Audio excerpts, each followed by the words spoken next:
Hello and welcome to Back in the Saddle. I thought today we'd talk a little bit about the neck. So obviously when we're talking about neck problems, we're talking about the head, but also the first 7 vertebrae. This is a very, very slender structure we're looking at. Let's think about it. Your neck is one of the thinnest parts of your body, which means it's got a lot of muscles and things to try and support it, but it's still a very mobile structure. Normally, that mobility is a good thing. It allows you to look around both ways, look up, look down, every movement you need to do. But of course you throw in the movement of your horse and suddenly it's not quite so controlled. Think about having a car crash. Sudden stop, your head goes forward, it goes backwards, and you end up with a lot of neck pain afterwards.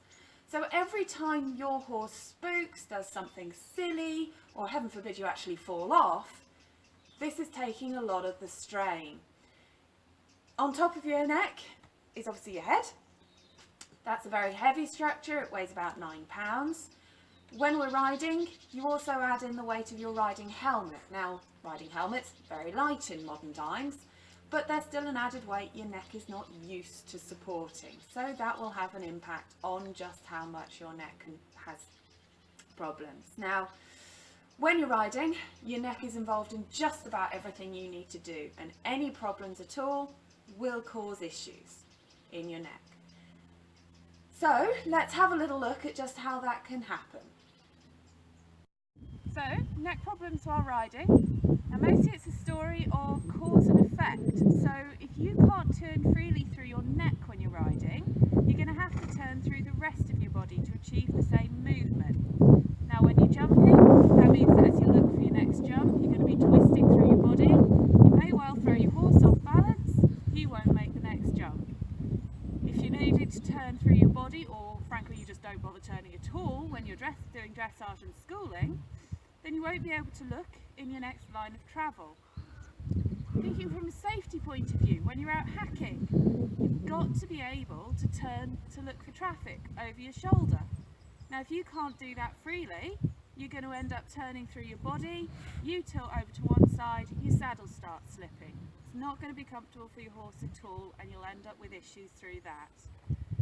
Now as an example as to what can happen when you can't turn freely through your neck, or even worse, when you're stuck into one side, here's a good and a bad, or rather a bad and a good, version of a half pass.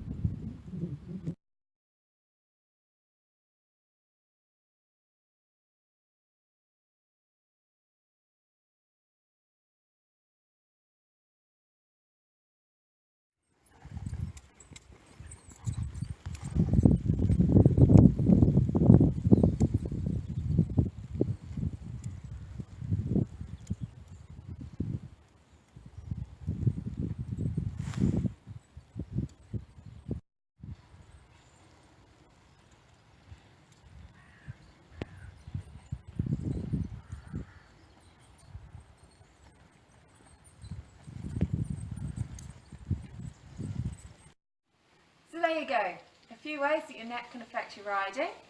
Of course, we've mostly been talking about restrictions in the movement of your neck. If you're in pain, that's going to hugely affect your concentration. You're simply not going to be able to focus well enough on what you're trying to do. Many muscles in your neck extend down into the middle part of your back, this area here. So next time, we're going to focus on that. Thank you for taking the time for watching this video. Feel free to share it amongst your friends. If you have any questions or you'd like to book an appointment, feel free to visit backinthesaddle.org.uk for further information.